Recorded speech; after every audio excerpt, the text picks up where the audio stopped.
Last week I had the Akron workshop, AI workshop, and we had a lot of great participation from the local business community. When I designed the workshop, I had a decision to make. Do I make it beginner, intermediate, or advanced? And so I was going back and forth on that. Advanced was a long shot, but intermediate or beginner was what I was wondering with, and I chose in beginning. And I'm glad I did. The businesses that showed up really didn't know much about AI, how to use it in their business. So I started from the very beginnings. This is how you sign up for agent. I recommend Gemini because you get so much more value out of it. You can do graphics, videos. Now they added music. But I told them, if you already had an AI agent, use that. But I did ask them to bring a laptop.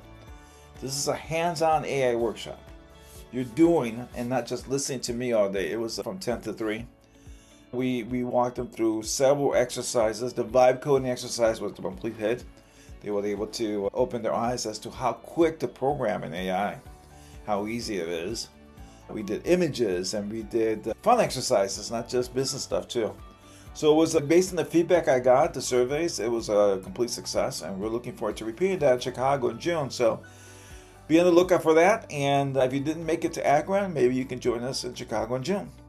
I'd love to hear if we should do it virtually too, because that's something that we're debating about, doing virtual webinars instead, or in between these physical ones. Looking forward to seeing you at the next one.